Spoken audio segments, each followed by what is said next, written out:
PPT.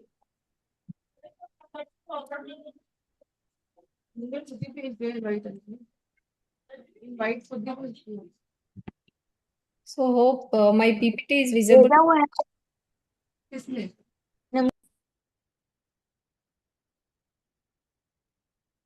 Hope my PPT is visible.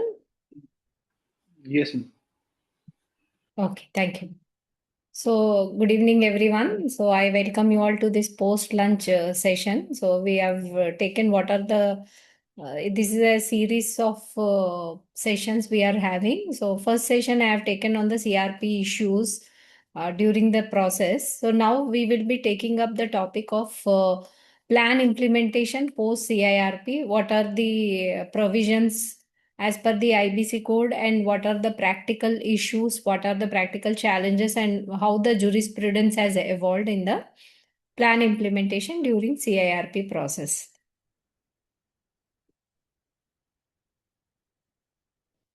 So as usual, I start my presentation with the objects of IBC. So if we explain what are the objects of IBC, the entire concept, whatever we will be discussing under IBC, be it CIRP, liquidation, personal insolvency, bankruptcy, the entire processes depend on the objects of the code. That is time-bound resolution, speedy resolution, then whatever the maximization of value of asset, the asset value has to be preserved and protected for the resolution, and then promote entrepreneurship. Because of the resolution, the entrepreneurship is preserved in the economy, and availability of credit. So with the credit coming back into the system, the credit is available for the economic purposes, industrial purpose of the economy.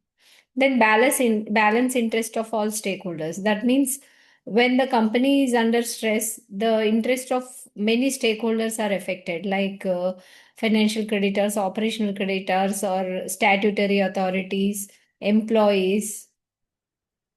So all these interest has to be balanced through the code processes.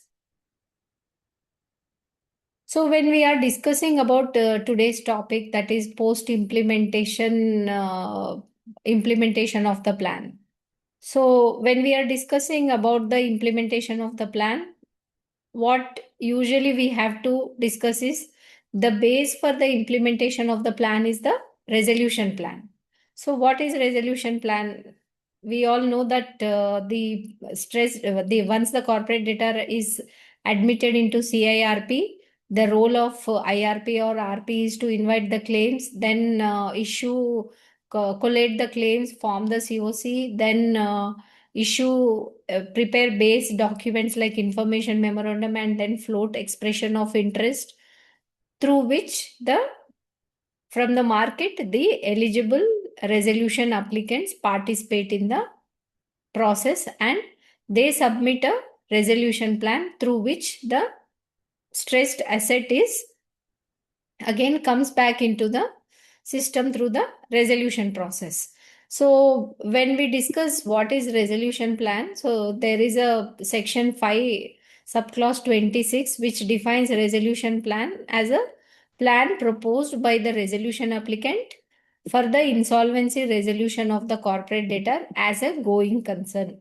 So here when we see the plan has to be proposed by the prospective resolution applicant, that is the resolution applicant, for the insolvency resolution of the corporate debtor as a going concern. So the plan should be proposed as a going concern, not for closing the company.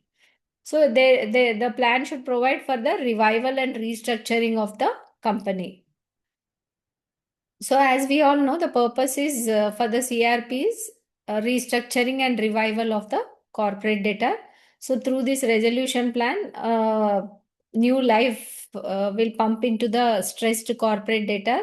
So then again, for efficient, effective implementation of the resolution plan post CIRP is again, as a resolution professional, I have seen close to 15 resolution plans, successful implementation of resolution plans wherein I feel the critical success of the resolution plan depends mostly on the resolution plan terms. So the success is again depending on the terms of the resolution plan. So we, while deciding on the evaluation matrix or RFRP, then when the PRS proposed the resolution plan in the process. So as an RP, we need to ensure that the plan terms proposed are in line with the compliance, and also uh, we have close to more than almost a majority of the cases where resolution plans are approved. The timelines which IBB has published is not less than 450 to 600 days. It's taking time for the resolution, 450 to 600 days.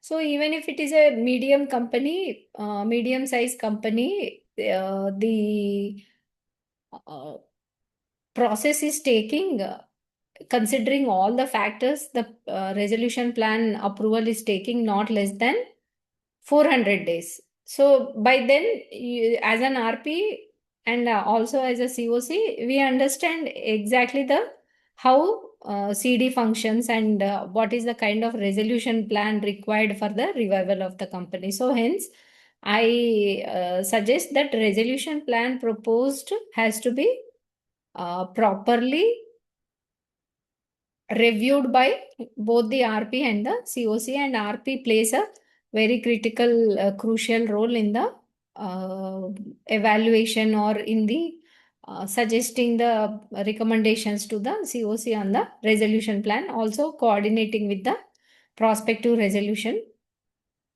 applicants.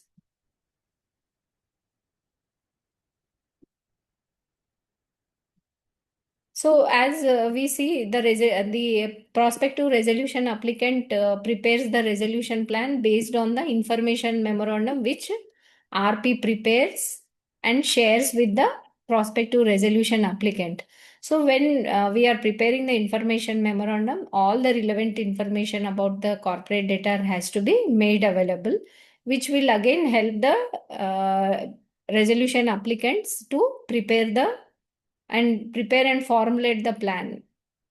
So in our case, we were preparing the projections. So when we were preparing the projections and the past data, so COC wanted the proposed projections, but that also not as a 5 to 10 years a proposal we have given, but just on the back previous 10 years data, how the company has performed, what are the business here the company was a going concern. So what we did, the company was doing 4 governance projects, and last 10 years they were providing services in various verticals. So COC wanted a specific kind of data or information which should be available to the prospective resolution applicants for better evaluation in preparing their resolution plan, so that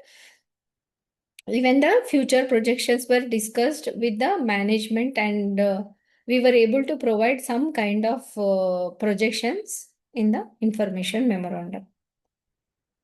So when we discuss about the resolution plan, resolution applicant, so we have section 5, subclause 25, where resolution applicant is a person who submits the resolution plan. He will submit either individually or jointly or with other persons. He submits the resolution plan to the RP based on the expression of interest given, issued in the process.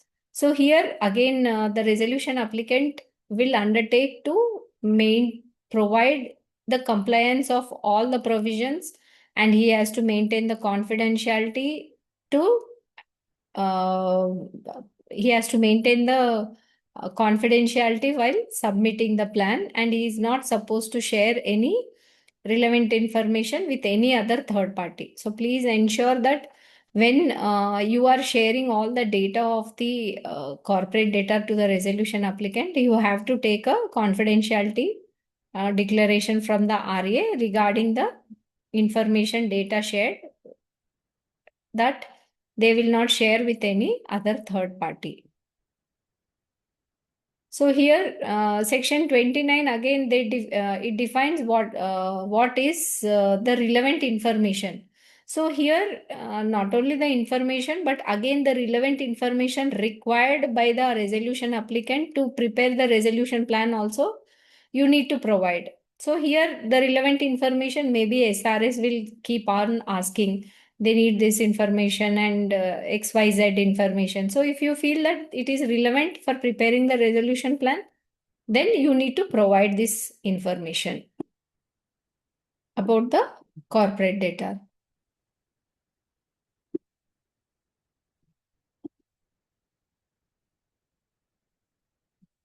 Then comes the question of what is the requirement, how resolution plan is prepared.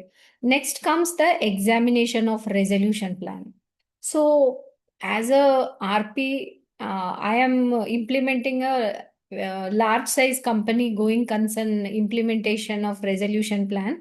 So while preparing when RAs were preparing resolution plan, they were consulting me along with their consultants, and also they were reviewing the data market information, and they were doing their own due diligence. But however, they were also asking some more information and some views from the RP also, and they also met few COC members. Then while preparing this resolution plan, we didn't foresee certain things which we are now experiencing during the implementation of the resolution plan.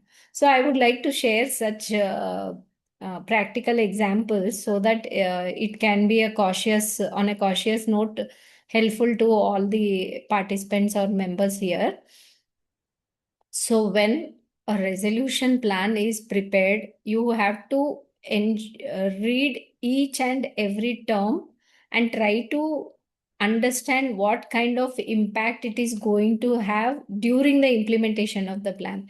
Because you will be appointed as a monitoring agent. As per the latest amendments, the resolution professional will be the monitoring agent who will supervise the implementation of the resolution plan. That means mostly the current RPs who are functioning as RPs in the CRP process only, they function as monitoring agents for the implementation of the plan. Very few cases, the SRA and FCs change the monitoring agent who should be again insolvency professional.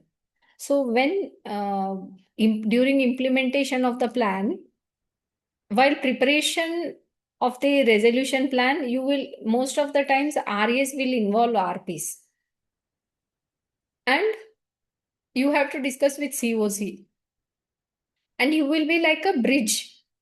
COC also majority of the times they will see mostly what is that they are getting. They'll see the recovery, what is the amount they are getting. They are not bothered about certain terms which may be detrimental in future, because see they'll see majority of the terms which are impacting financially.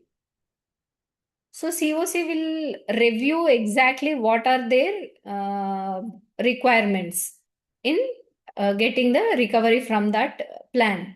So they'll see mostly the payment terms and the financial terms.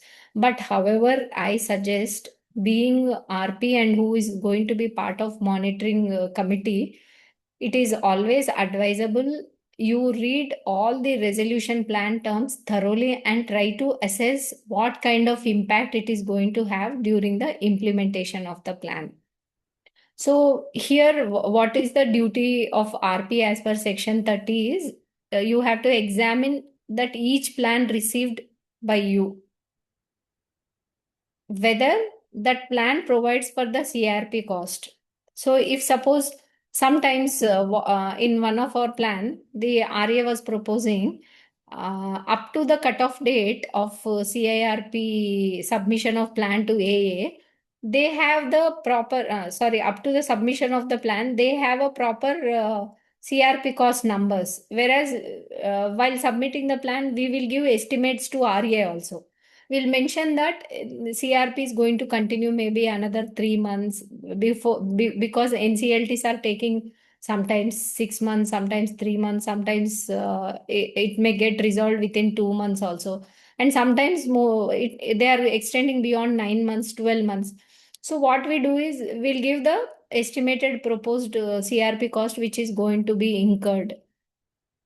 So RA has to provide very clearly how the the resolution plan has to provide how the CIRP cost. So what is CRP cost? Till the approval of NCLT or the resolution plan, till the resolution plan approval order, or till the NCLT adjudicating authority passes liquidation order, whatever the cost incurred by RP approved by COC or ratified by COC is qualifies as CIRP cost. So whether the plan is providing properly the CIRP cost. This is very critical. In my case, bench has asked the same thing because it was a going concern and we incurred close to 60 crores during 15 months. And further, it was the company since it was going concern. So bench has asked whether the entire CRP cost is provided. But however, we were meeting out of the proceeds from the corporate data operations. But please ensure wherever resolution plan is submitted that properly the CRP cost is provided in the plan. Otherwise, during the implementation, issues will come for the payment of the CRP costs. Then payment of debts of operational creditors as specified by IBBI. So this is very critical because operational creditors will always file IAs before adjudicating authority and they challenge the approval of resolution plan orders that their claim is not provided or the amount provided for them is not sufficient. So ensure that as per the provisions regulation, the minimum liquidation value payable has to be paid to the operational creditors. So please ensure this term is also part of the resolution plan. Otherwise, during implementation, many operational creditors have challenged the approval of the plan. So in our case, the EPFO has filed an application challenging the approval of the resolution plan because totally 32 crores was submitted by the EPFO and during the process, the principal and interest for which assessment order was passed, I have admitted the claim to the tune of 26 crores and the remaining 8 crores, I have not admitted the claim for the damages component. So now EPFO filed appeal in NCLAT challenging the approval of resolution plan by the adjudicating authority that their claim is not provided in full. Then provides for the management of the affairs of the CD after approval of the RP. After the approval of the resolution plan, sorry. So this is also very critical. In our resolution plan, it was written that once the upfront is paid, so please have very clear term on the appointed date. There will be 2-3 dates wherein you can hand over the affairs of the company. That means how you are going to hand over the company. What is the cutoff date? What is the date you want to have, which is feasible and viable to both the COC and RA. So please ensure the cutoff date, appointed date is very clear regarding the handover of the management of affairs of the corporate data. Either it will be on the upfront or sometimes if the plan is a staggered plan, COC will try to take after the first tranche or second tranche. So it again depends. It's a commercial term. See, a resolution plan is nothing but a contractual terms between the resolution applicant and the COC. So here the cutoff date for handing over has to be very clear. Otherwise, it leads to challenges in implementation of the plan. Then provides for the implementation and supervision of the resolution plan. Then one of the important critical part is the implementation and supervision of the plan. So if there is no supervision implementation authority or agency, then it becomes very difficult for the implementation. That is how the payments are paid, how the creditors are being paid, and how the CD is handed over. And if the plan is a staggered plan, how the CD is running. All this has to be properly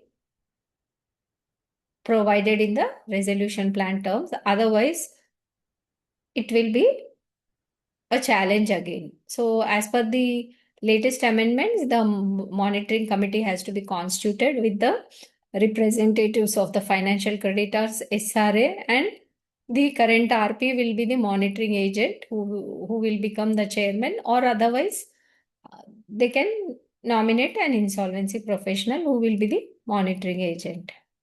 And as per the amendment, every quarter, the progress in the implementation has to be filed with the adjudicating authority through an IA.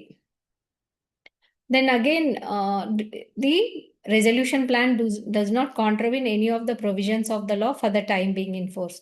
So if you see, resolution plan should not contravene any provisions of the law. Suppose if there is any resolution plan term which is contravening any provisions of the law, then that plan is not implementable.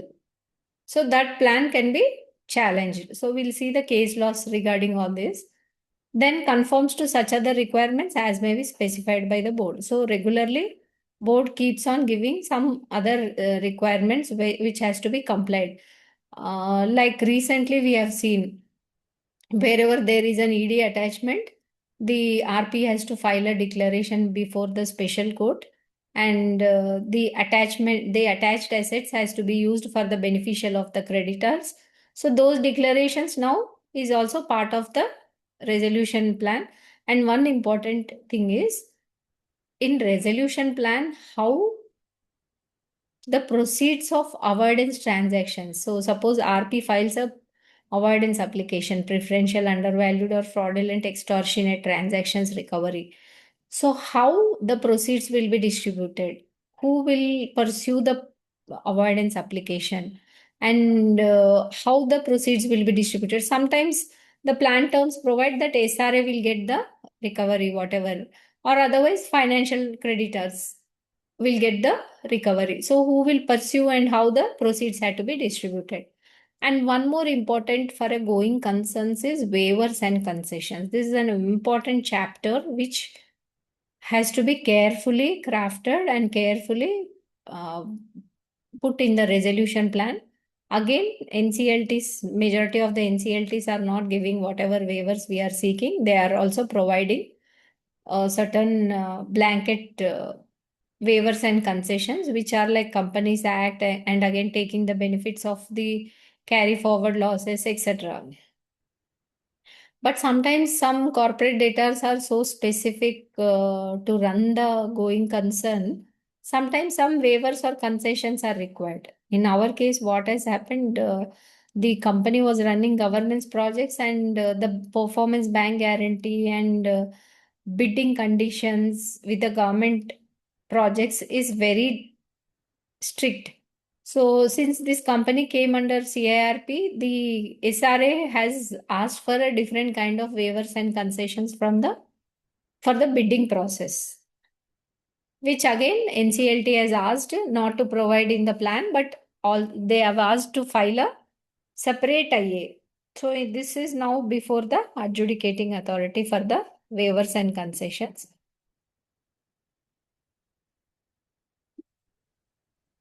So when we see this Rajputana Properties Ultratech Cement, RP is not empowered to decide on the ineligibility of the persons under Section 29A, and COC shall decide on the eligibility.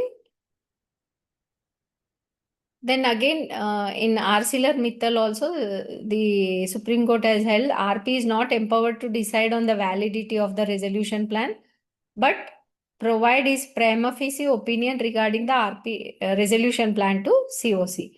So here we were discussing what are the requirements which RP has to ensure, but the Supreme Court in various cases have clearly given their precedent, set the precedent, saying that RP is not empowered to decide on the ineligibility of Section 29A, nor he is not empowered to decide on the validity of the resolution plan. His prima facie opinions can be shared with the COC members.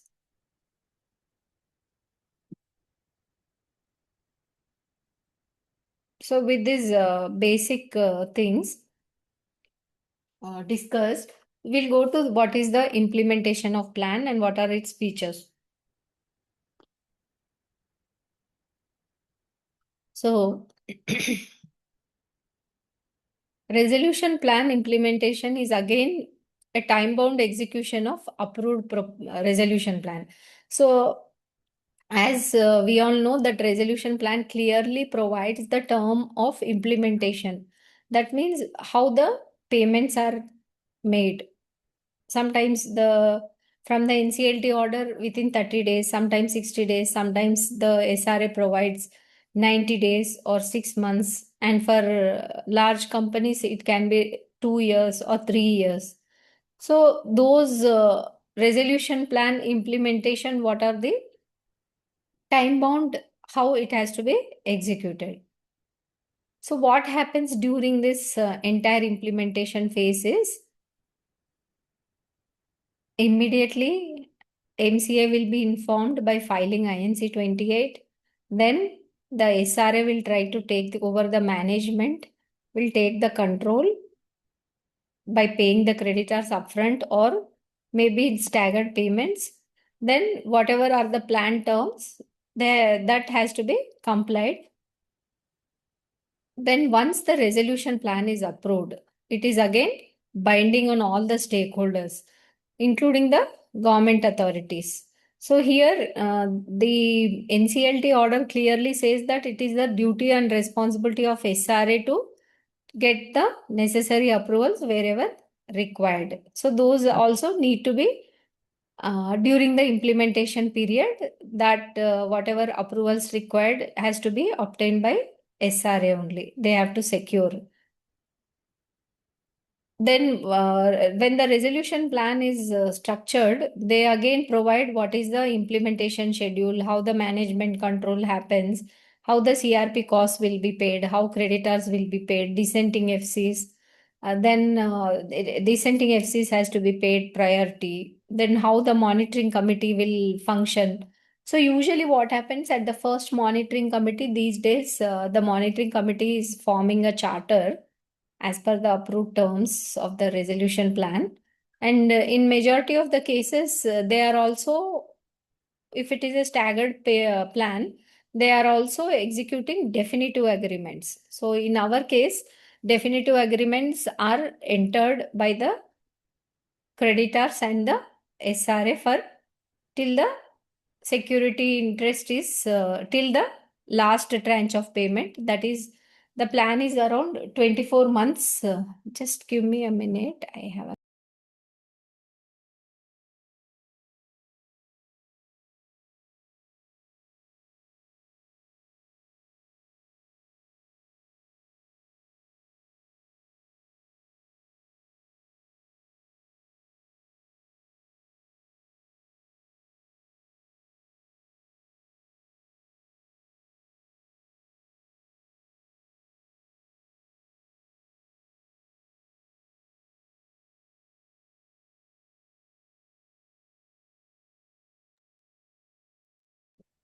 so again, the monitoring committee is the very critical agency provided under the code, which will again implement the process. And mostly practically, the monitoring committees are devising their own charters and form. And as per the approved plan terms only, they will enter definitive agreements if it is a staggered plans spread across few months or few years. So here mostly they transfer the assets or change the management board of directors, canceling or delisting the shares. and satisfying the security interest. So this entire process again takes time, even though if you mention in the plan timelines that it will take 2 weeks, 3 weeks for the creditors to come back, submit the documents, but it takes, the timelines keep extending based on the uh, administrative issues. So those things have to be followed up properly. Then filing of 5NC 28, then getting your master data updated. These are all very critical. And change of signatories in the MCA portal. Then again, your GST credentials, income tax portal, all the credit details have to be updated.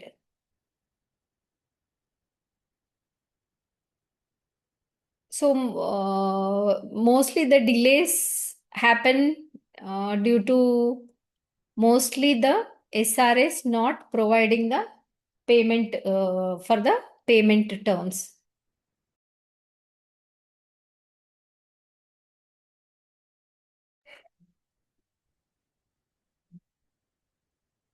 So what are the implementation plan actions involved?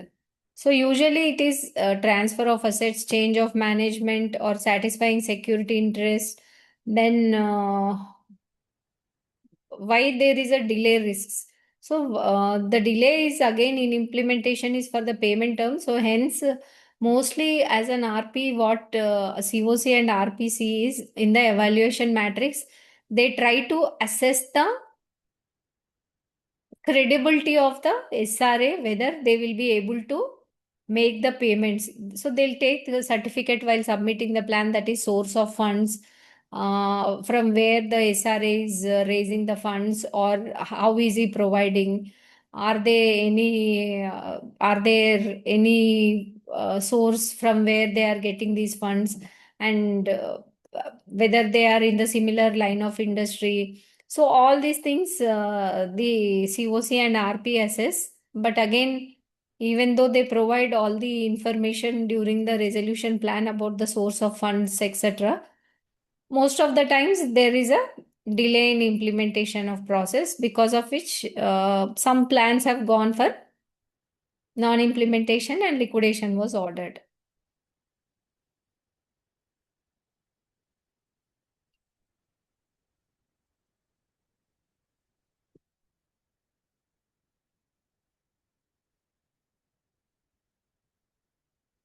So if we see in few cases like SBI consortium of Murari Lal Jain and Florian Frisch, here the need for statutory recognition of monitoring committee was made.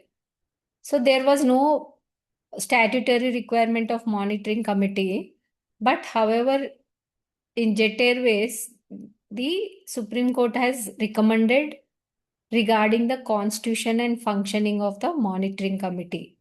So it suggested that statutorily a constitution of monetary committee has to be provided in the plan and approved, and COC must be empowered to constitute the monitoring committee, by which default RP has to be the monitoring agent, or otherwise they can and also nominees from SRA. So again, these monitoring committees will be entrusted with the power to monitor and supervise the resolution plan till the expiry of the resolution plan terms. So here again the monitoring committee has to ensure all statutory compliances are met during the implementation of the plan. Then again regularly keep updating the adjudicating authority. So this is again, now we have a regulation based on the Jet Airways case from Supreme Court, that monitoring committee has to be constituted. Now monitoring committee is in place, which is statutory recognition. So with they will be interested, empowered with comprehensive supervision and monitoring functions. They will oversee the implementation and smooth transition process. So this is also very critical in our cases. I have been observing there are a lot of EPFO gratuity issues, and there are various issues from the your projects, or otherwise sometimes from the regulatory or statutory authorities even during the implementation of the plan. That time the monitoring committee has to support and provide for the smooth transition during this implementation process. So again, the quarterly reports have to be submitted to the adjudicating authority and the IBBI. So they will again during the process, if there are any issues, then they can move to the adjudicating authority in case there are any issues in the implementation of the plan. So as we have been seeing what is the resolution plan and how the plan has to be monitored and implemented, what are the kind of issues which may come up and what are the best practices. So as of now, when we see section 74 of IBC provides the remedies for breach of resolution plan, implementation of the resolution plan. So here, the only recourse available would be the invoke the performance bank guarantee and file the complaint for the willful contravention of resolution plan with IBBI and also central government under section 74 again, which is again the imprisonment from up to 5 years and fine up to 1 crore or both. So non-implementation of resolution plan is both a civil and a criminal liability. So again, when we see the course of action, how the implementation has to be done is again the implementation takes place as per the approved plan terms.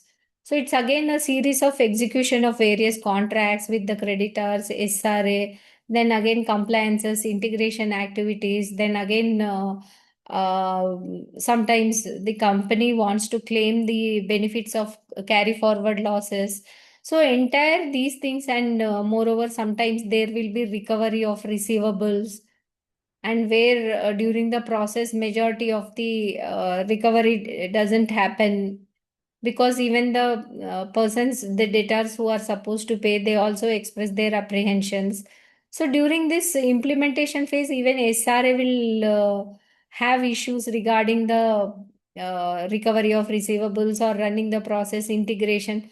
So they sometimes they expect some support from the monitoring committee or the monitoring agent. So we should be able to support them as a monitoring committee agent because it is your role for the smooth implementation and also transition of the company. So even when the company is a listed company, then new shares are issued, the old shares get cancelled, then again SEBI LODR and all the listing compliances.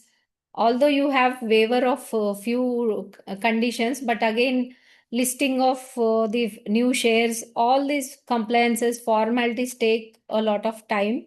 So again, there also sometimes majority of the times the SRA tries to take help from the monitoring agents wherein we are supposed to support them. And sometimes the SRA also, in turn, he goes for funding. So there will be a term sheets or the due diligence which happens for even for the SRA. In our case, SRA was raising fund from the one of the from the market. So even that institution was doing the due diligence. They have given their term sheets to SRA. So sometimes they will also connect with us. They will try to understand exactly what the company is into and what is the status. And they also request for meetings or sometimes they seek clarification. So in that case, whatever extent possible for the implementation of the plan, you have to support.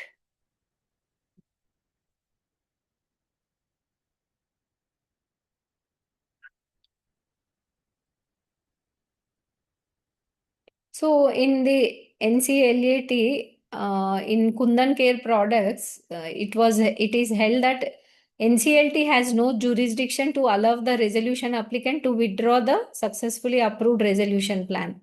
So even the in this case, NCLAT has held that NCLT has no authority to withdraw the resolution plan which was approved by COC and NCLT, and even no modifications can be made to the plan after the approval of the COC.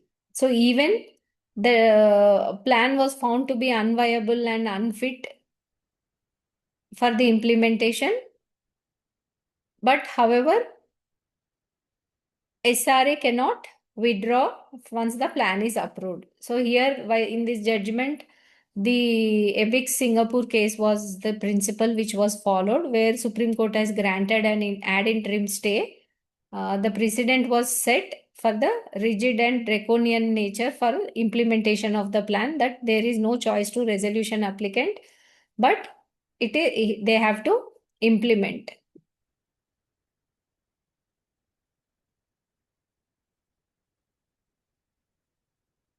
So, in one of the cases in embassy property developments, here the Supreme Court has held that even high courts have the power through writ jurisdiction. So, here the competency is granted to the high courts where any relief is sought by the aggrieved parties, who has the option to appeal only at NCLAT in the IBC matter. So, here in what has happened, a writ petition in the Karad Urban Cooperative, Swapnil Bingara Devai and others, where financial creditors and the RP has preferred an appeal in the NCLAT, has set aside the order of NCLT which approved the plan. After that, invoking the writ in Honorable Supreme Court, the court held that impugned order of NCLT is flawed and hence should be set aside. So here what has happened, even in the implementation of the plan, the writ jurisdiction can be invoked by the High Court. This was held in by the Supreme Court. In case if the aggrieved parties has a relief. So while implementing the plan, one of the issues which may come up is about the past liabilities. So many applications were filed, and many operational creditors or few stakeholders have filed before various courts seeking that their liabilities are not dealt in the resolution plan.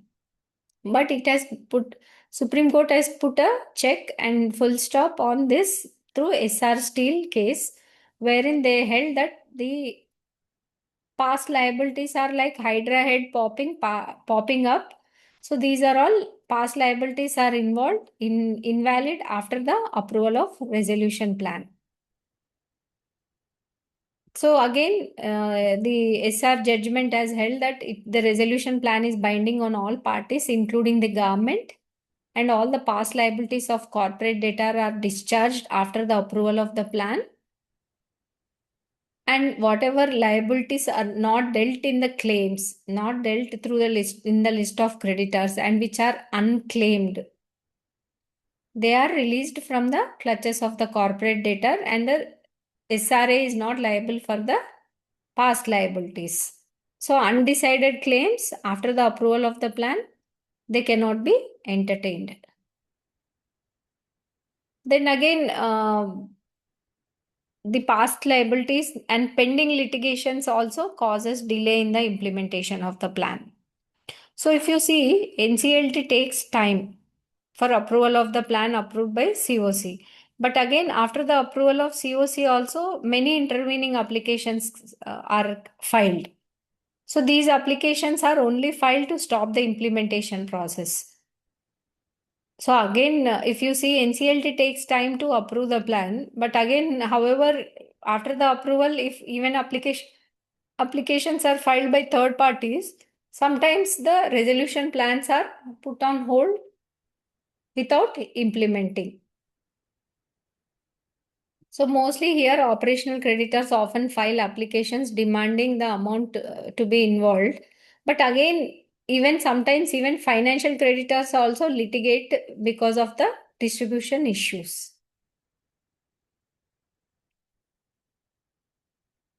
This is also one of the main issues where litigations are creating hurdles in the implementation of plan, which we have seen in classic example Bhushan Steel case also.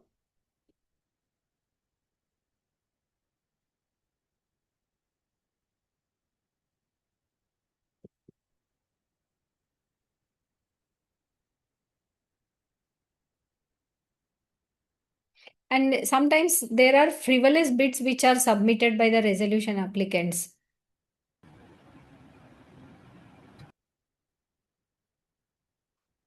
So here, the government has been trying to take effective steps against the resolution applicants who are making frivolous bids. So if we see in Orchid Pharma also, Indian Capital, who were the SRA, they could not mobilize the funds for the implementation. So here, NCLAT has imposed a fine of 10 lakhs, which was to be paid in favor of COC, and also in later on, when the application was filed before the adjudicating authority, NCLAT again allowed by imposing the penalties and also the debarring the SRA for further participation in the resolution processes. So they will be ineligible to be a resolution applicant. Such resolution applicants will be ineligible to submit any bids in the future.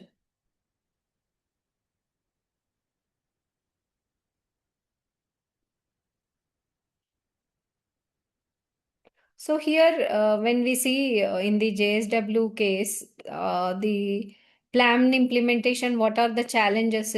Whatever they have faced legal hurdles was due to the ED issue, regulatory issues, and also challenges from the former promoters. So this is also one of the very critical challenge, I can say, in our case also. When the plan was approved, the former promoter filed an application saying that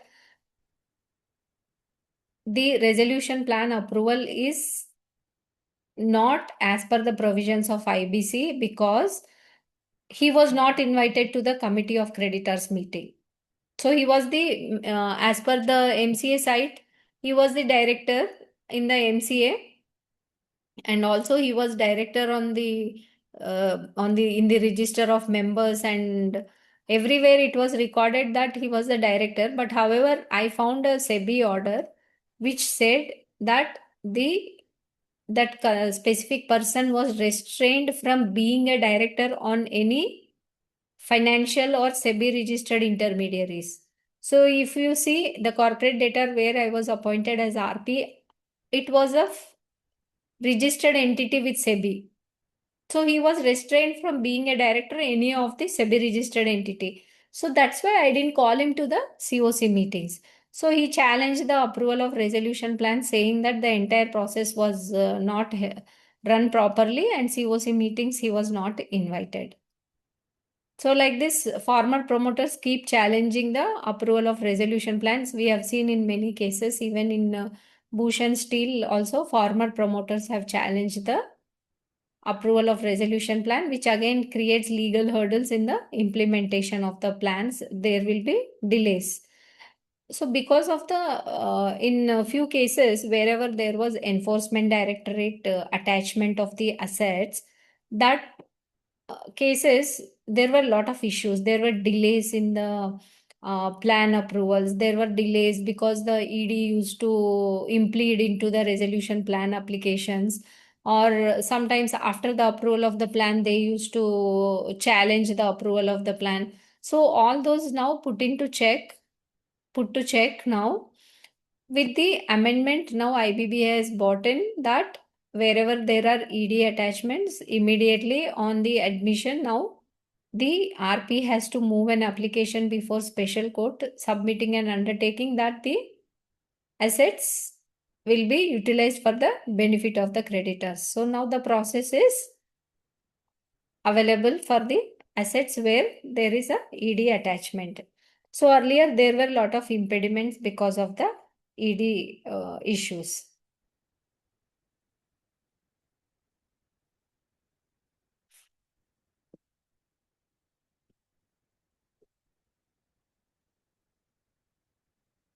So mostly we have whatever in the code, what is the resolution plan, and what are the mandatory requirements of resolution plan. But again, code is again practically silent on the post approval execution supervision, except for we have a monitoring committee and we have a reporting to adjudicating authority. But however, there are many cases where unresolved issues are there because of the silence from the code on the practical framework for the implementation, which has again creating issues in delaying the implementation of the plan.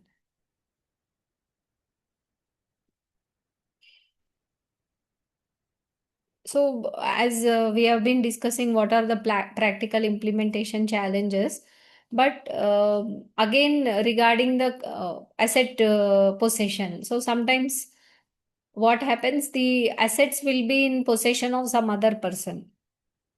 So, in one of the cases recently, I have read the assets were in possession of one of the person who was the authorized person to hand over and comply with the legal formalities and hand over the documents to the SRA. But that person has passed away. So their legal hair said that that person who is authorized is not available, so they cannot transfer the asset possession. So, but however, when NCLT was, when application was moved before NCLT, NCLT has ordered the person who was in possessing the asset to, and who was the legal heir of that person, to transfer the asset possession to the successful resolution applicant. And transfer of licenses, then legacy liabilities, all these litigations keep coming. So, but they have to be pursued.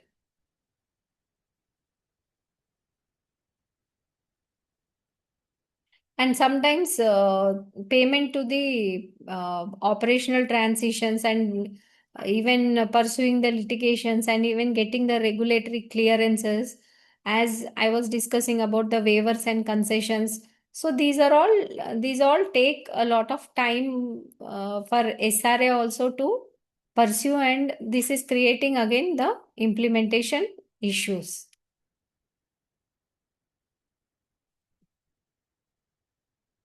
And regarding the post approval, there is a uncertainty about the forum where these issues has to be settled.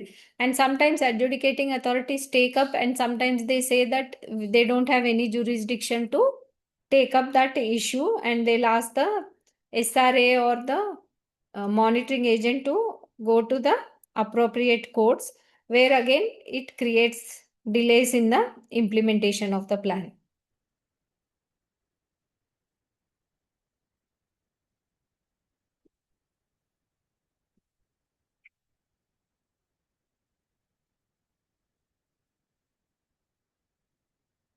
So, some better practices, what it can be suggested is time bound implementation milestones has to be provided. So, even the implementation post approval timelines like asset transfer and regulatory clearances, payment obligations, although these are clearly laid down in the resolution plan terms, but again, majority of the times they are taking time and seeking extensions for implementation here because of the ground administrative issues with the authorities.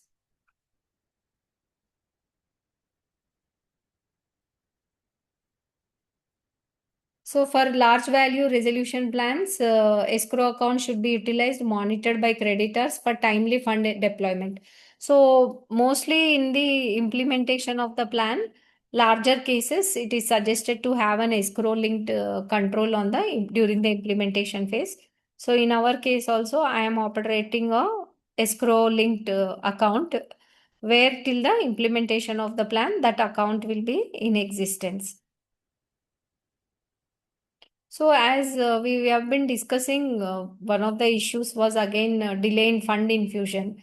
So, largely the SRS are taking time to infuse the funds due to various market conditions or litigation risks, sometimes due to the valuation mismatches for which they have submitted this bid. And in few cases, we have seen like SEBI, RBI approvals, they hinder the if it is linked to any financial sector or most of the times if it is a listed company, so it takes time to get the approvals. These delays are again creating issues in smooth implementation of the plan. So the plan cannot be implemented smoothly until these mergers or these transactions are consummated properly, until these clearances are obtained. So in legacy issues like old cases, even in our case, the company has done digitization of records for the government authorities. So it takes a lot of time to go to the respective collector office, or to, even we tried for 1.5 2 years. Every time they keep saying, today this man is, because that check clearing takes 4 or 5 officers' approvals. So they say today one table, one person is not available.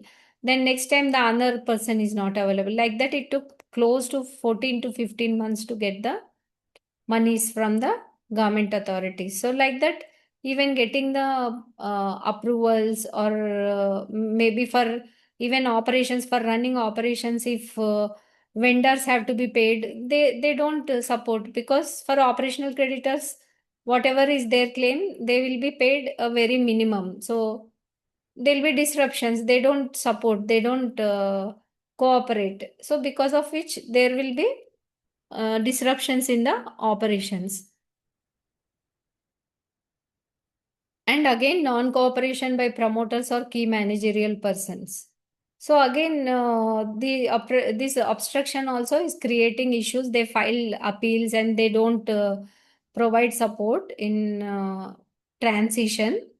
So in our case also, the top management after the SRA took over, they started with lot of issues that some fund is available that has to be paid to employees, not to existing employees, not to leftover employees, only to the existing employees.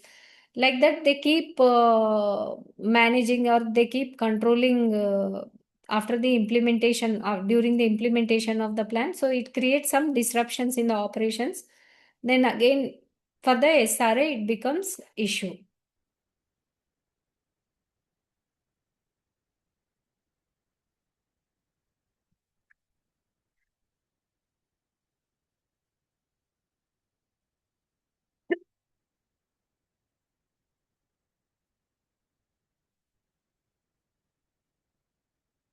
So even during the implementation of the plan, creditors may also challenge certain steps in implementation.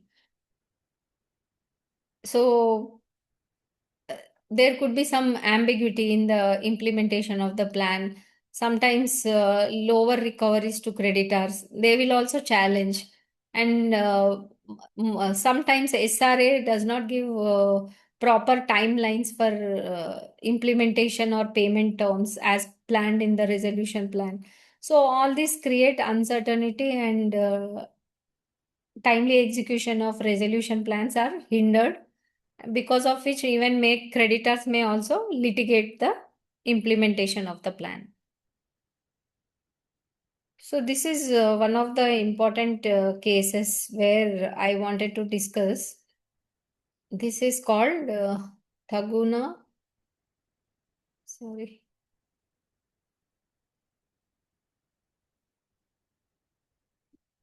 This is called Taguna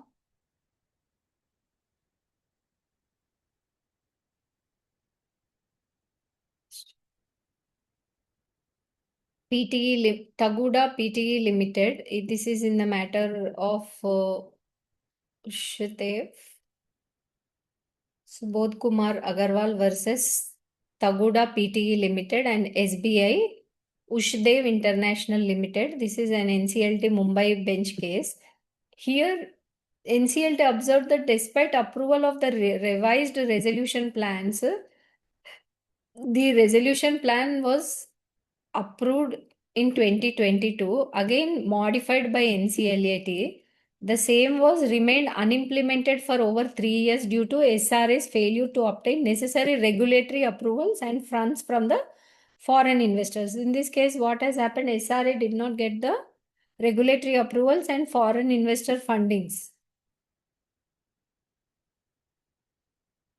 Then again, there was a contravention of RFRP term. So, in spite of multiple extensions were given to SRA, the resolution applicant has been seeking repeated adjournment, citing RBI approval not provided and finding financing arrangements are leading to breach of plan obligations. So here, lenders have invoked performance bank guarantee and bid bond guarantee by SRA. But here, NCLT has observed that to expedite submission of RBI, pending RBI approvals, deciding to submit financial creditors reporting non-compliances, and also regarding the FEMA non-compliances, carrying out various statutory and regulatory compliances, the RP has even engaged the legal professionals and tax auditors, but even in spite of all these persistent efforts, the SRA has failed to obtain RBI approvals. So, what has happened? The monitoring agent has appointed various consultants also to get the RBI approvals, but in spite of all these efforts, they were unable to get the regulatory approvals. So NCLAT has upheld the order of NCLT for implementation of the plan. So what has happened? NCLT, NCLAT both have held that the plan has to be implemented. But here SBI went and filed before the Supreme Court.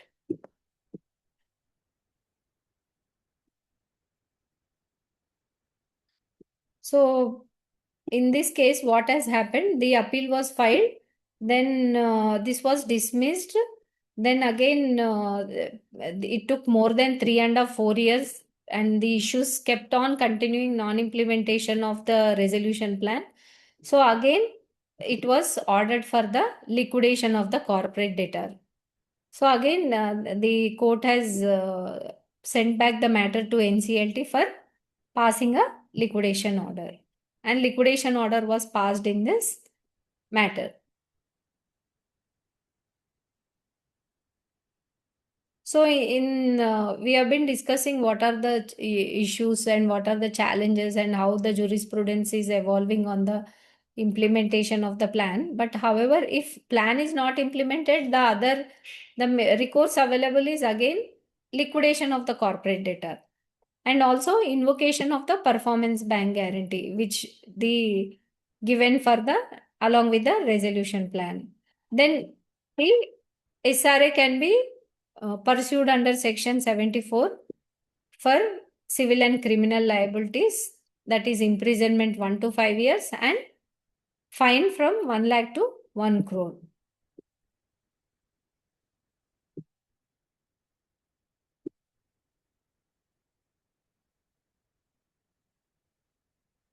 So in Deccan Chronicle case, the Supreme Court has dealt whether the adjudicating approval authority approval for the grant of ownership rights over the trademarks of Deccan Chronicle and Andhra Bhumi following COC's approval, wherein ownership rights were not part of the resolution plan. So this issue of utilization of ownership rights of trademarks was during the implementation stage. This has come. So the matter went till the Supreme Court. But here, what has happened? The Supreme Court held that COC only approved exclusive use. It was only exclusive use of these trademarks and not their ownership. So the SRA will get only exclusive use of trademarks and not their ownership. So the court has passed that NCLT has erred by granting the ownership rights of trademark. Actually, it is should be allowed only the exclusive use, not the ownership rights. So this is impermissible.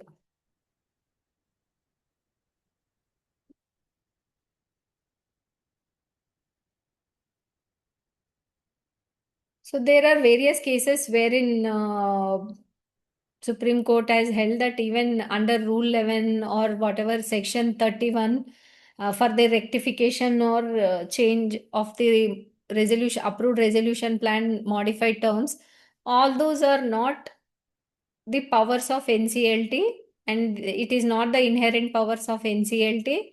The adjudicating authority can only go to the extent of only rectification of resolution plan, only for the clerical or arithmetical mistakes, but they cannot modify the resolution plan in the guise of inherent powers by the NCLT.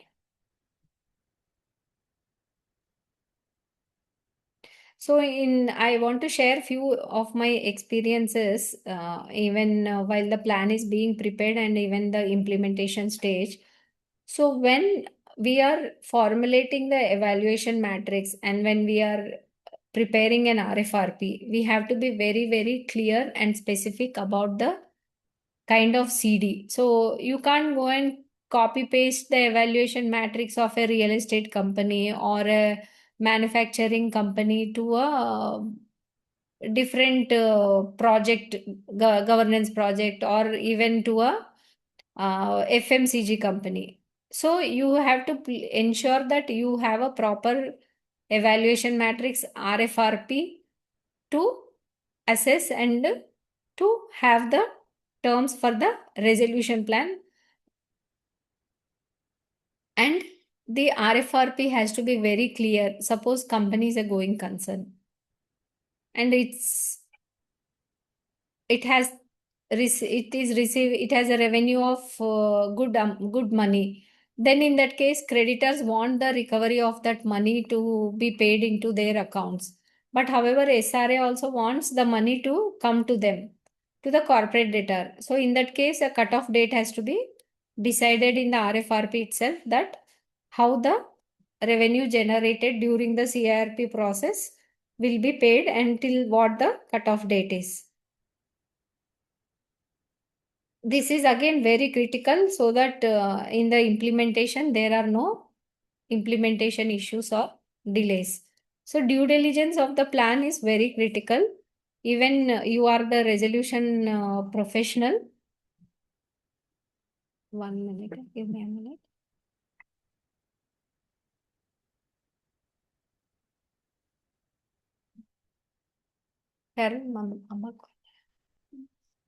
So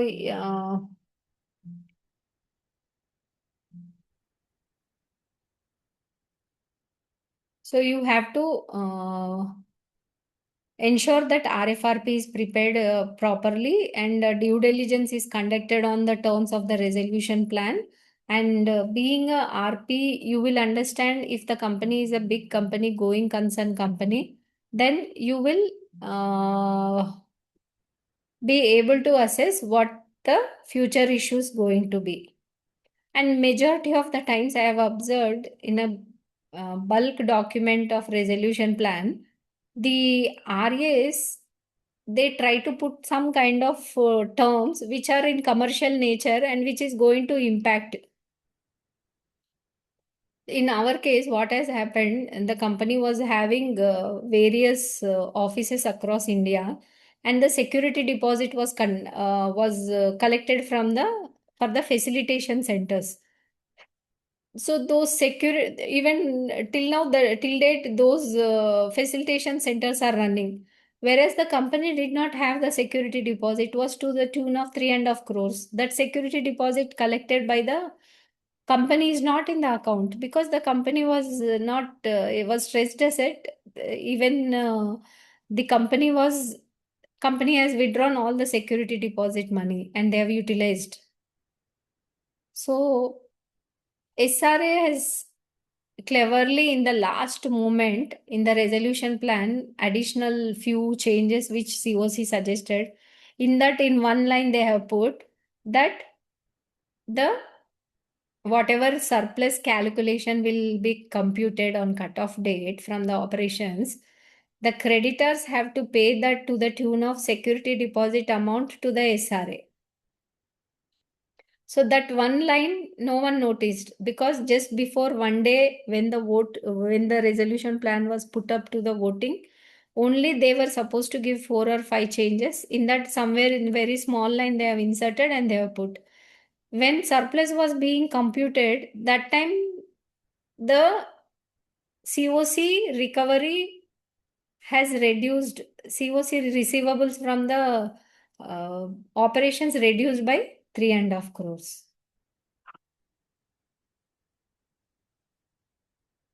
Then constitution of board, cancellation of shares, and filing of forms with MCA. These are all administrative issues which timelines have to be fixed. Maybe the timelines keep extending because of approvals or filing of forms.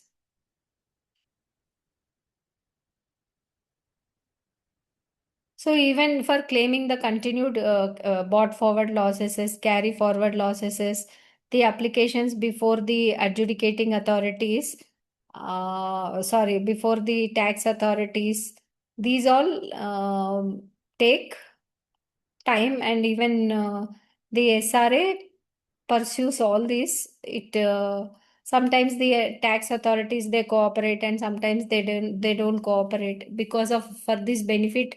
The SRAs take over the stressed assets, so they keep harping on these points at monitoring committee meetings. So I don't see this is again the SRA's responsibility that he has to pursue. So, as we were discussing earlier, the waivers, reliefs, concessions, the going concern projects, continuation of projects. So, all these issues come up during the implementation process. Again, the vendors who are with whom the company is running the business, they keep continuing after the resolution plan approval. They are not aware of exactly what is going to be the position, what is going to be the status of the company, and how it will be run. Sometimes it's a legacy companies.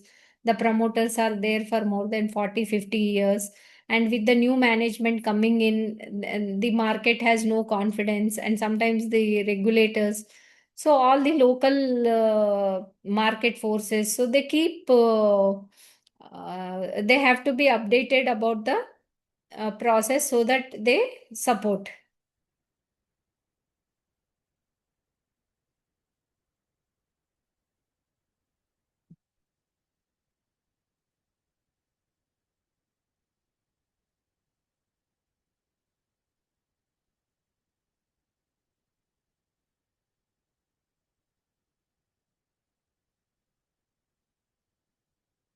So basically, in the implementation of the plan, the role of RP is limited to the extent of the resolution plan terms. But however, there is nothing mentioned in the code except for two or three things. That is constitution of monitoring committee, then again submitting quarterly reports to the adjudicating authority, but also conducting the monitoring committee meetings and appraising the committee on the developments in the implementation of the plan.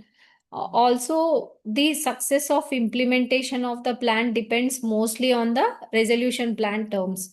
Also, the source of the when the plan is being put up for the COC, or when the plan is proposed, so the assessing the resolution plan properly is the main base for the implementation of the plan. But however, sometimes, majority of the times, the market conditions and even the change of economic conditions, these are all various factors which may lead issues in the implementation of the plan. Sometimes even the the resolution applicant submits the plan, but drastically till the approval time, NCLT takes time for approving the plan, things might have changed.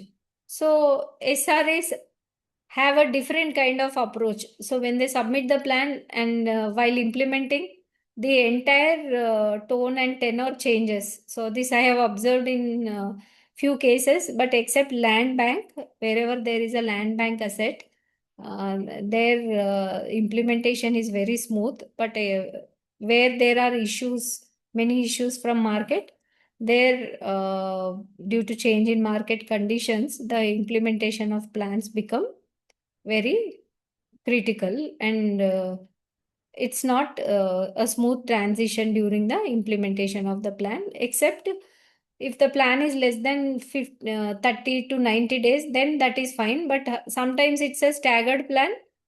The implementation takes its own legal recourses. Sometimes many stakeholders challenge, and sometimes the getting support from the market, from the stakeholders becomes critical issue for the SRA for implementation of the plan. So when the plan fails, the company goes for liquidation. This is again any of the creditor can go, or maybe the monitoring agent by themselves or the monitoring committee can go for the non-implementation of the plan.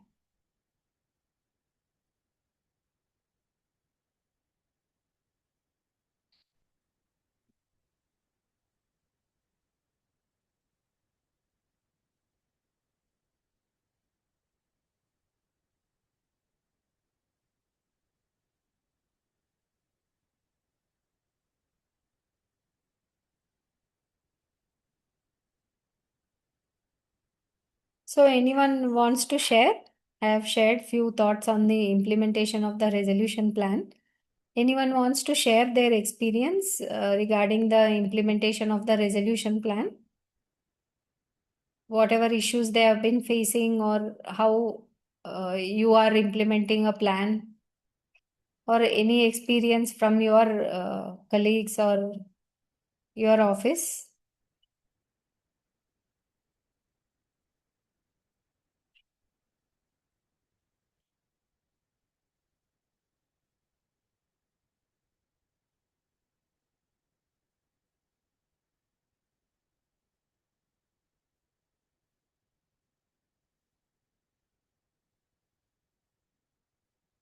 Let me see any questions posted in the chat box.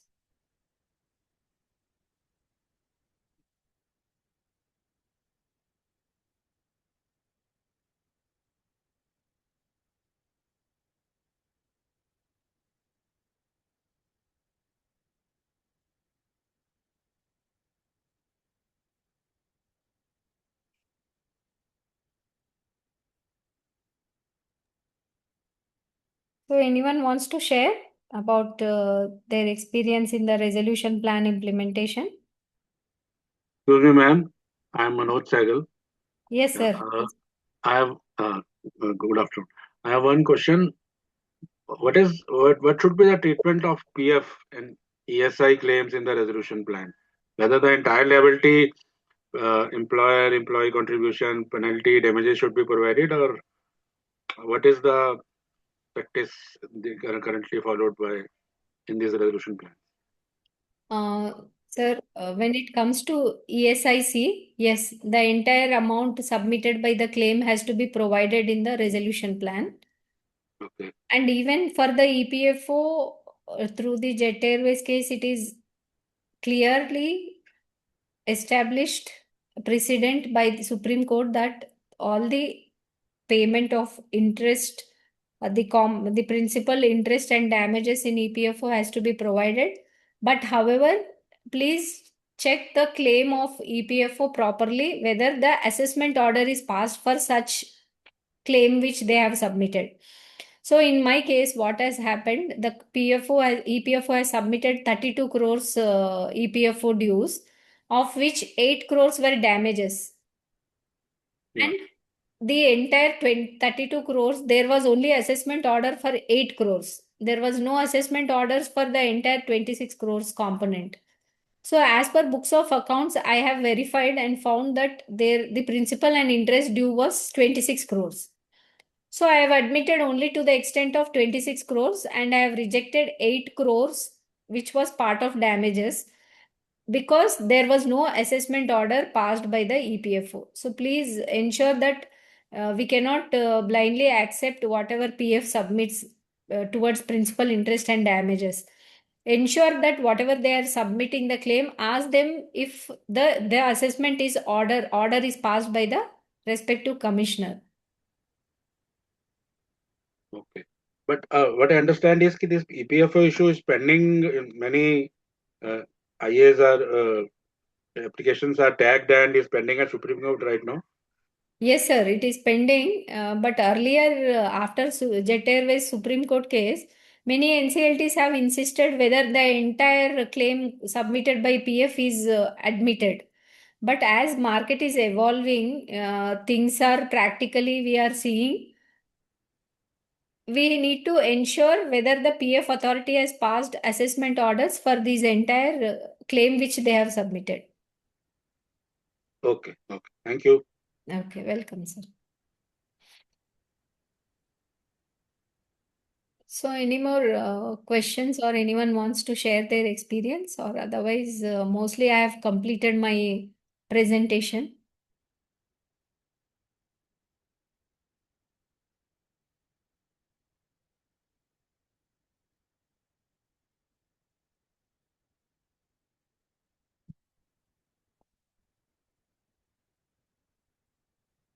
Okay.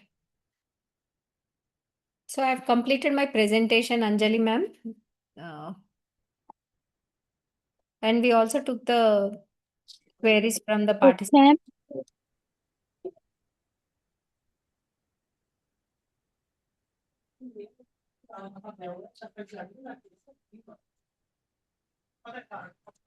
ma'am. Participants, are there any questions?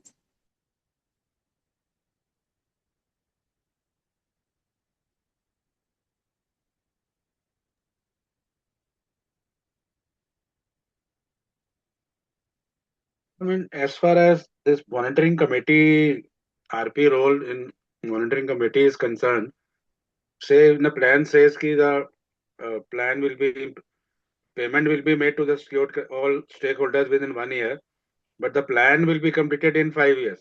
The whatever their project was. So for 5 years full, RP has to monitor.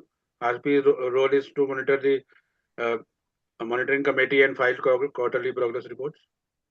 Sir, actually, good question. So, what we can do is when the resolution plan provides that monitoring agent will be there till in the implementation of the plan. So, usually, what is happening at the first monitoring committee, if it is a going concern or a big companies, they are forming a charter, sir. So, they form a charter and they will see that if the monitoring agent has to continue till the implementation of the plan, that is till the payment terms and till the handover of the assets to the SRA from the creditors. So it's not only the handover of the assets, but also smooth transition from SRA from the creditors to SRA also. So the resolution plan term will provide till when the monitoring committee will be in existence. So in majority of the terms, majority of the plans, they provide that till the last tranche of the payment. But in the monitoring charter, they keep writing that till the handover from the security interest documents to the SRA, from the creditors to the SRA, and the file. That is okay, but the law doesn't provide that. No? But law says ki till the full implementation of the plan. Say, for example, take a hotel project which is closed, and when SRA comes, he made the payment to the all secured creditors or all stakeholders as per the plan within 1 year. But as per the plan, it will take 3 years for the complete restart of the hotel. So for monitoring agency, period should be 1 year or 3 years as per law or code. Sir, again, see, your question is you are saying that implementation. So, in resolution plan, they will clearly mention that monitoring committee will be in place till when that. No, madam, but law says not till monitoring agency will till the full implementation plan, monitoring agency will be there. Code Yes, provides that. No? yes, sir. If till the implementation of the plan, as per the resolution plan, it says that till the transition of operations also, then in that case it has to be provided in the plan as well as in the first monitoring committee monitoring charter. It has to be mentioned that monitoring committee will continue till then, till when. Thank you. Yeah. So again, it's a term, sir. It's again a commercial term wherein it has to be clearly provided in the resolution plan. What COC what, SRA 4C, what will be the implementation of the plan?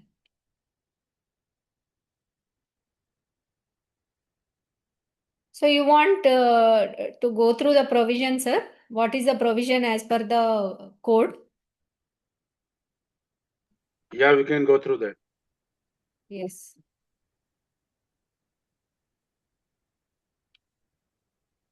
I can open that. We can see that.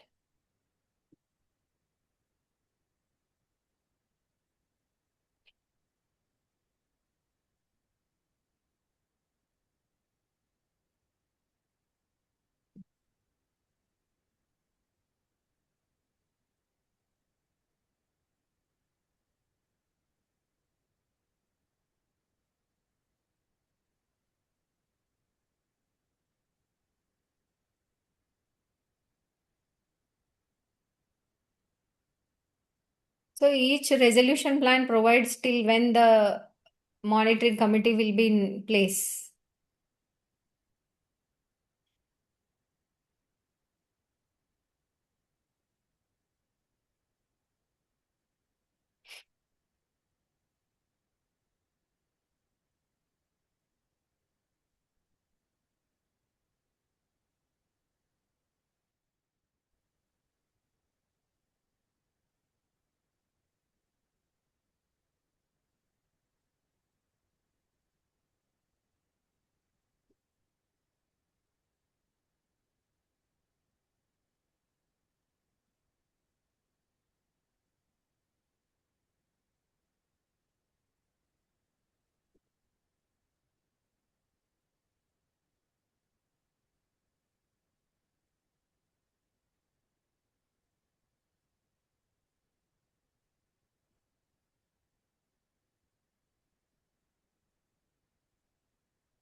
So the committee shall consider setting up a monitoring committee for monitoring and supervising the implementation of the resolution plan. If you see the regulation number,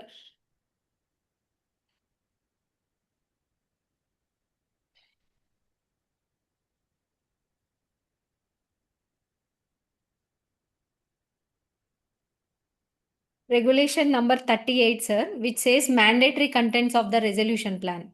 So come to regulation 38. Yeah. Subclause 4. The committee shall consider setting up a monitoring committee for monitoring and supervising the implementation of the resolution plan.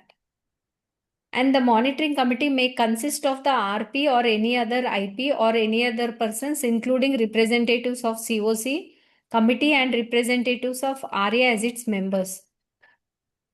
Provided that where the RP is proposed to be part of the monitoring committee, the monthly fee payable to him shall not exceed the monthly fee received by him during the CIRP. So whatever RP is getting during CIRP process, he should be paid the same or less, but not the exceeding more than what he is being paid during the CIRP. So the monitoring committee shall submit quarterly reports to AA regarding the status of implementation of resolution plan. So these are the only two conditions which are there codified in the regulations, that monitoring committee will be monitoring and supervising the implementation of the resolution plan. So it is again implementation That of is the keyword, no, madam. Implementation of the resolution plan. Yes, sir. Yes, sir. Till the implementation of the plan, yes. So what is implementation of the plan? Then again, it may be 3 years till entire operations have been transitioned, or sometimes it may be only till the payments and handover of security documents from creditors to SRA. So that again, the term will be very clearly provided under resolution plan only. So in many cases, they keep writing, they write that the monitoring agent will be, the monitoring committee will function till the last tranche payment. Majority of the plans, they write like that only, that till the last tranche, or sometimes some plans are providing till the payment of last tranche and handover of the documents from the creditors to the SRA on the SRA. security documents or filing necessary forms with the MCA. Okay. So So that means those if we provide this in resolution plan, then yes, accordingly monitoring agency can function and close. yes, sir. Yes, sir. Okay. Thank you, ma'am. Right. Thank you, sir. This is also a commercial term only, again.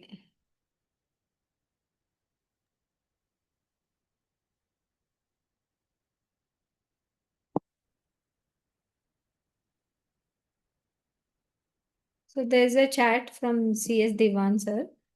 As per Nabi, in the recent judgment regarding Section 7A inquiry and damages as well as assessment, please elaborate the judgment, ma'am. Okay. So, sir, this is a practical case. So, what I am, what we are of the view is, we have also challenged in NCLT, and there are different views taken by NCLATs.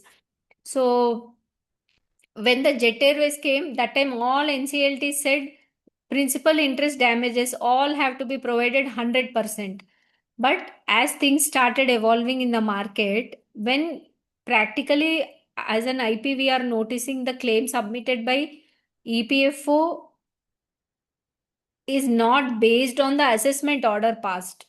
They simply submit the claim. See, assessment has to be done. If it is a big company, all the operations are being, every year there is a downturn in the company.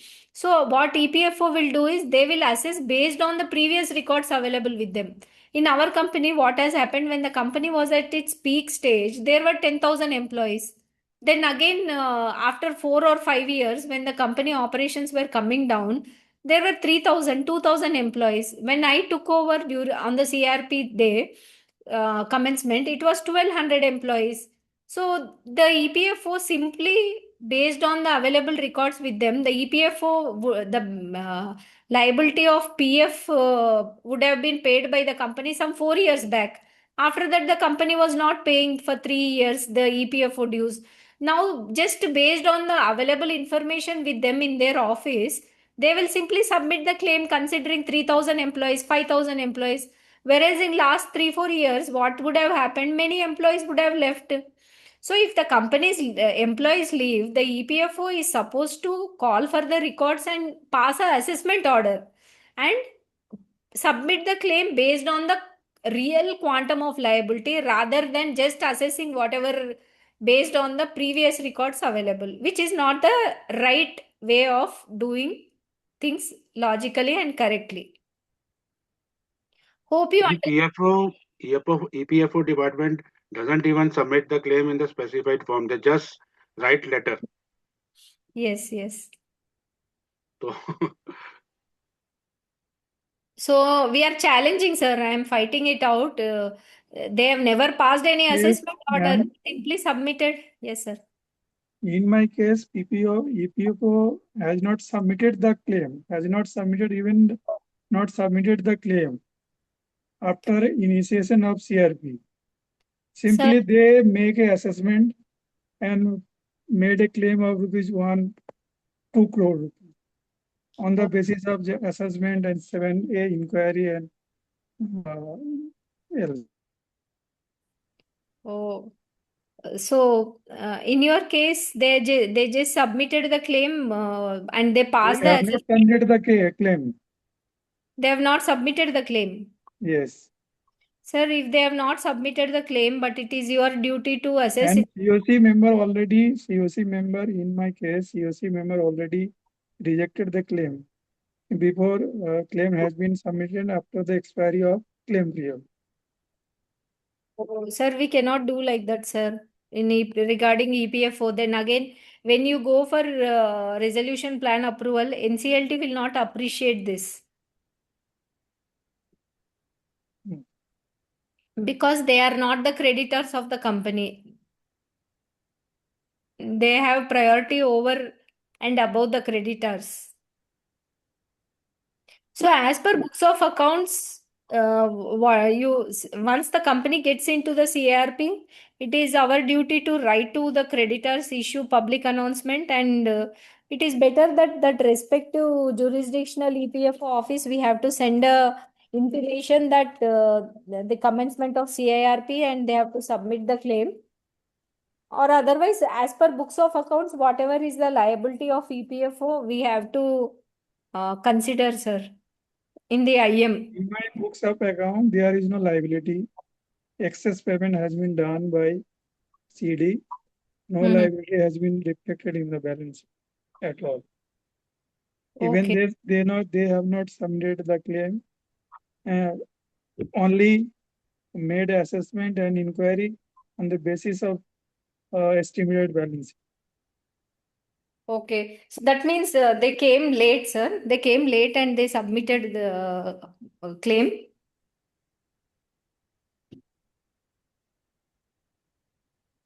Hello. Hello, ma'am. Sir, they came late in the process and they submitted the claim. Yes. Okay, okay. That is after the resolution plan is put up for voting before the COC? After passing the resolution plan, they have submitted the claim with the basis of estimated balance sheet. On the basis of balance sheet estimated inquiry under section 7A, an assessment order has been made on the basis of figure extracted from balance sheet. And sir, they are not supposed to pass the assessment orders during the moratorium, during CIRP. After the hello. Sir, did they pass assessment order during the CRP process? No. Okay, okay. Sir, if they would have passed assessment order prior to CRP process, then In my case, they on the basis of judgment of enclave on December 2025, on the basis of judgment enclave, my resolution plan has been approved by the NCLT bench on the basis of judgment. Okay, I mean, under section 7A, inquiry assessment cannot be counted for this after the initiation of CIRP. yeah, exactly. I was trying to tell the same thing, sir. Assessment cannot be done during the CRP process. If they pass assessment during CRP process, then Cannot be entertained. yes, you are right. Yes, sir. Okay, ma'am. Lekin, hello, ma'am. Yes, sir. After passing the resolution, they are also Challenging appeal to it. the enclave Yes, sir. against the resolution plan. Yes, sir. Right. They'll go, sir. Even in my case, they did the same thing. For not considering the damages, they are challenged the approval of the resolution plan in NCLAT. Yes, ma'am. The matter is still sub judice. Yes, ma'am. Yes. Yes, sir. Okay, thank you, ma'am. Thank you very much. Thank you, sir. Thank you for sharing your experience and all the queries. Thank you.